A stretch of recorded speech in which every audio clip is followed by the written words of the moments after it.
Olá, bem-vindos a mais uma conversa de mercado com a Brain, aqui no Brasil GRI 2022. Nós estamos conversando com o Christian Labauer, que é cientista político, professor da USP e uma grande autoridade aqui para falar sobre as expectativas para o novo governo já eleito. Boa tarde, Christian. Boa tarde, Fábio. Prazer estar com vocês aqui. Olha, acho que a gente está ainda no início da transição, mas há muitas coisas positivas, outras nem tanto. O que há de positivo? Vamos sempre olhar de maneira positiva. Há um processo eleitoral que se concluiu, não me parece que haja contestação que seja plausível, o fato está dado, o presidente novo foi eleito, vai tomar posse, vai governar. Acho que são legítimas as manifestações que estão aí pelas ruas, mas todo mundo tem direito de se manifestar. Não acho que as Forças Armadas se sensibilizam com nenhum tipo de manifestação ou de intervenção. Seguirão respeitando a Constituição. Quem fica insatisfeito, que é quase metade do eleitorado, vai ter que lidar com isso. E vida que segue. O governo de transição dá alguns sinais aí de construção de uma equipe mista.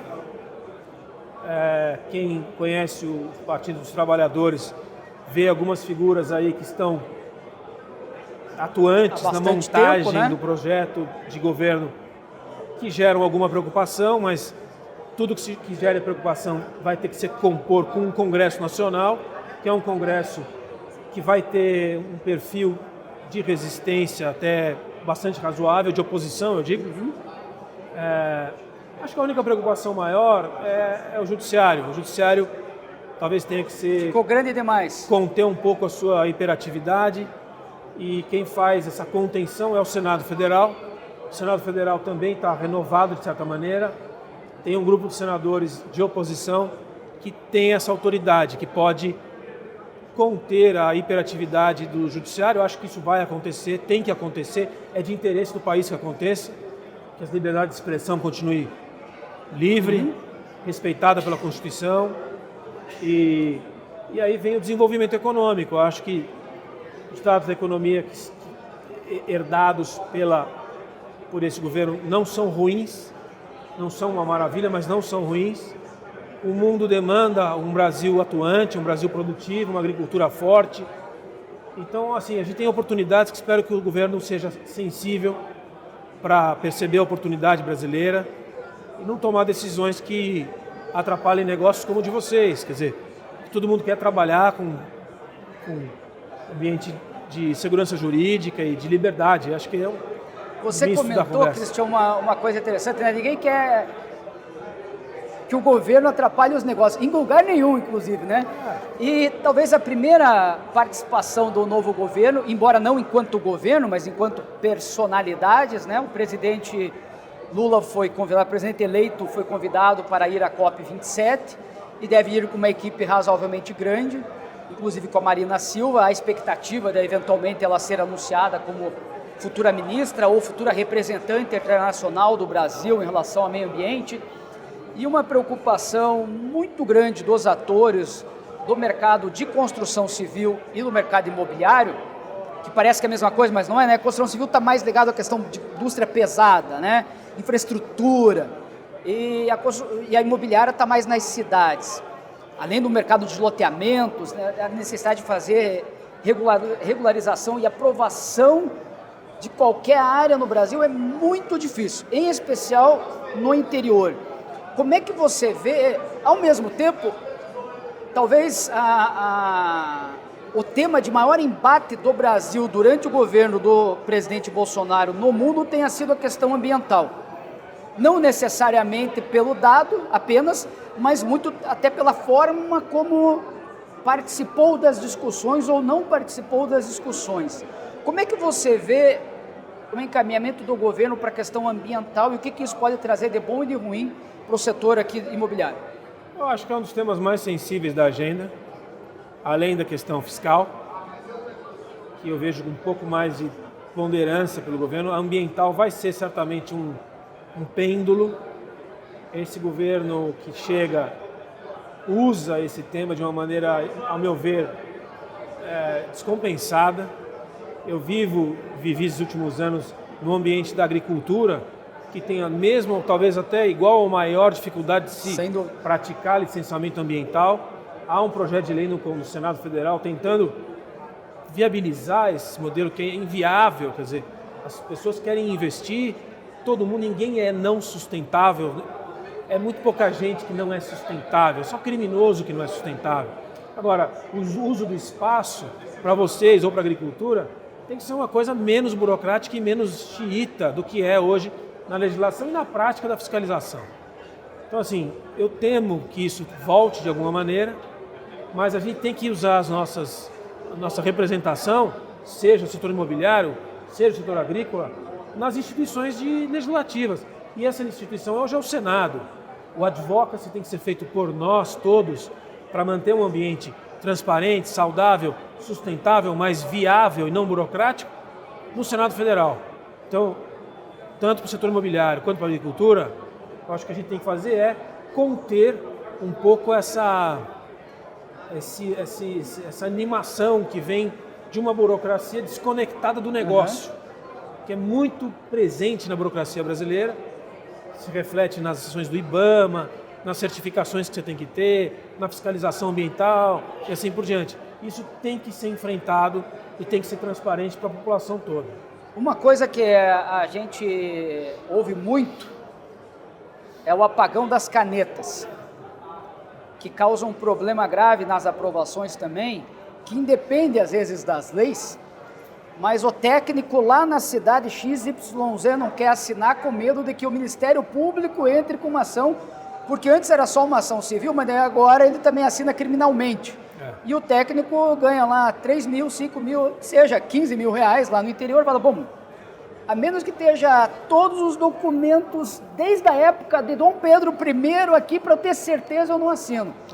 A gente também não tem que ter, eventualmente, alguma mudança institucional que facilite com que esses técnicos possam não ser tão criminalizados? Então, esse é um problema que ultrapassa a questão ambiental. Na ambiental talvez seja o mais visível, mas essa inoperância do sistema burocrático em função da presença sistemática do Ministério Público e do medo, a palavra é essa, medo de trabalhar e de autorizar e de se responsabilizar do gestor público é um problema da burocracia crônico. A ideia original era conter corrupção, viabilizar um sistema mais transparente. A prática transformou isso aqui num negócio inviável. Vale para vocês, vale para vários outros setores da economia. Esse governo, infelizmente, vai pecar por isso. Se tem uma coisa que a gente pode ter certeza, é que esse tipo de política vai ficar mais difícil. O que nos cabe? Lutar desde o início. Observar quem serão os responsáveis pelas nomeações e quem serão, como já são, os responsáveis no Ministério Público. Certamente o modelo vai ficar mais difícil. E isso é redução de desenvolvimento, a paralisação das autorizações, das fiscalizações e das canetas é ponto de PIB.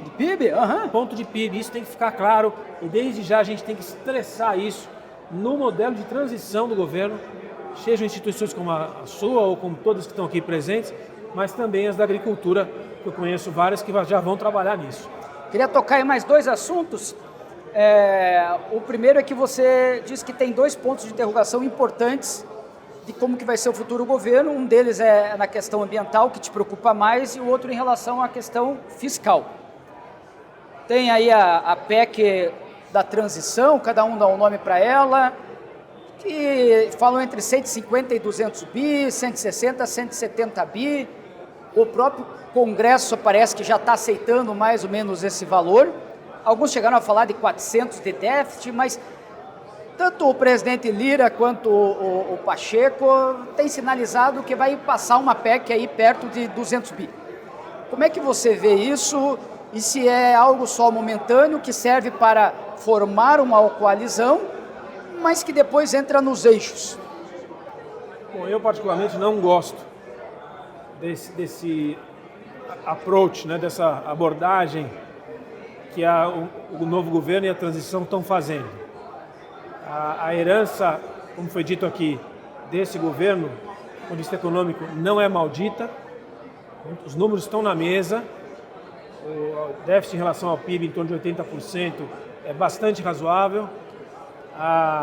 Nos 2 anos de pandemia, o Brasil entregou do ponto de vista fiscal. Inclusive, se imaginava no início da pandemia que nós estaríamos ao redor de entre 100% e 110% hoje. Exato. Como nós estamos bem melhor. E há números macroeconômicos bastante razoáveis. Lógico, podia ser melhor, sempre podia.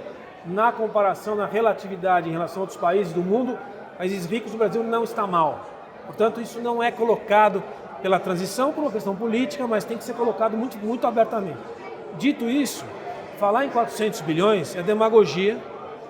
Eu acho que esse grupo político que chega tem esse perfil gastador. Além de gastador, ele gasta mal, gasta muito e tem uma trajetória política de mal gastador. Então, eu espero, e vamos trabalhar como a gente puder, como cidadão, para que esse número seja o mais baixo possível.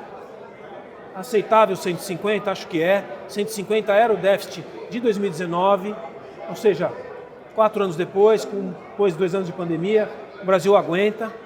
Mas falar em 400 eu acho que é típico agenda demagógica do grupo que chega. Tem que ser contida pelas outras forças políticas.